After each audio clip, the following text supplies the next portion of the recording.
आणि उद्धव ठाकरेंच्या पाठीशी मराठी माणूस राहिलेला नाही। उद्धव ठाकरे फक्त मायनॉरिटींच्या मतांवरती निवडून आलेत अशी टीका दीपक केसरकरांनी केली आहे। त्यांच्याशी संवाद साधला आमचे प्रतिनिधी सूरज सावंत यांनी। मी तुम्हाला साऊथ मुंबईचं उदाहरण देतो। एन ब्लॉक जवळजवळ 1,38,000 वोट्स पडली आणि आमची सीट किती नाही गेली 45,000 मतांनी। म्हणजे असं जर घडत असेल तर ही मूळची मराठी मतं, मराठी आणि गुजराती हा कधी भेदभाव मुंबईमध्ये नव्हताच। आणि त्याच्यामुळे एक गोष्ट लक्षात घेतली पाहिजे की ही सगळी मराठी मतं ही आमच्यावर राहिली, मराठी मनुष्य आमच्यावर राहिला, तुमच्यावर नाही राहिला।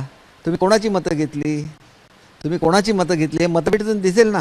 प्रत्येक जो बूथ असतो तो कुठला तिथे कुठली कम्युनिटी राहते हे कळेल आणि तिथले जर 100% मतं तुम्हाला मिळावी म्हणून फतवे काढले गेले असले तर तुम्ही काय सांगता मुंबई आमची म्हणून। मुंबईमध्ये तुमच्या विरोधात मतदान झालेलं आहे। हे फक्त जे आहे ते मायनॉरिटीचं मतदान आहे। एबीपी माझा, उघडा डोळे बघा नीट।